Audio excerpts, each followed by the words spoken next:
There was a time when Friday night had a smell: fluorescent lights, plastic cases, carpet that had seen 1,000 rushed decisions, and right in the middle of it all, that blue and yellow glow, Blockbuster.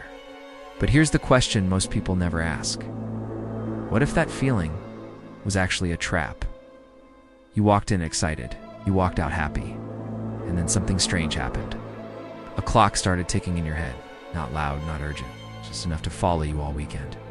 Why did renting a movie feel like borrowing time instead of entertainment? Because Blockbuster wasn't just renting movies, it was renting pressure. From the outside, it looked simple.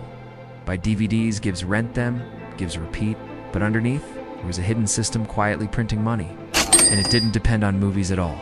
It depended on something much more predictable: human behavior. People forget things. People delay things. People say, "I'll return it tomorrow." And that's where Blockbuster made its real money. Not when you rented, but when you didn't return. Late fees, not annoying, not accidental, engineered. Let's put this into perspective. Late fees weren't spare change. They were worth $300 million every single year. It's not a side income. That's a business model. Think about it. Every late return equals pure profit. No extra work, no extra cost.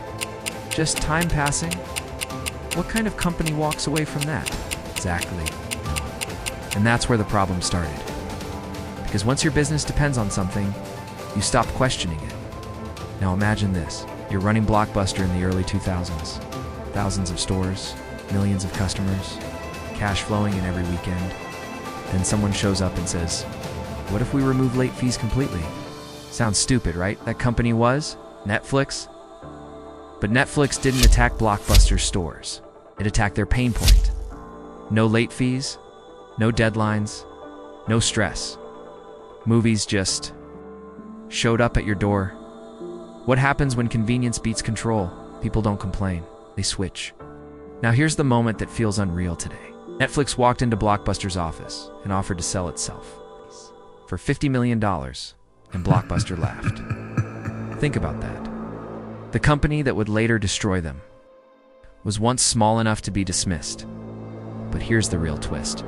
Rejecting Netflix wasn't the biggest mistake. Protecting late fees was, because Blockbuster wasn't just making money from movies. It was addicted to penalties. Late fees weren't just revenue.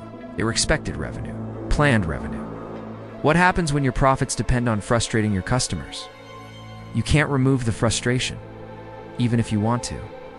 So Blockbuster tried to fix it. They announced something huge. No more late fees. Customers celebrated. Finally, freedom. But then came the fine print. Fees didn't disappear. They just changed names, different charges, same outcome.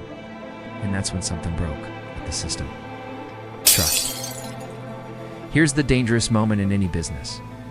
When customers stop feeling annoyed and start feeling tricked. That's when loyalty disappears. And Netflix, it didn't need to fight harder, it just needed to wait. Because once trust is gone, switching becomes easy. Blockbuster wasn't blind. They tried to fight back.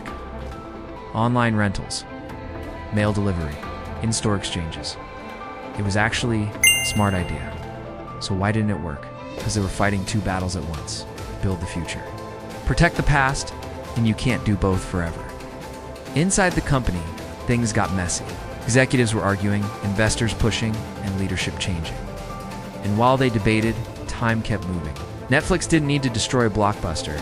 It just needed Blockbuster to hesitate. Slowly, the ritual faded. People stopped driving to stores, stopped browsing shelves, stopped rushing before closing time. Convenience replaced tradition, and Blockbuster was built entirely on that tradition. By 2010, it was over. Bankruptcy. The empire collapsed under its own weight. Not because of one decision, but because of one dependency: late fees. So here's the real story. Blockbuster didn't die because it ignored Netflix. It died because it couldn't let go of what made it money. It chose short-term profit over long-term survival.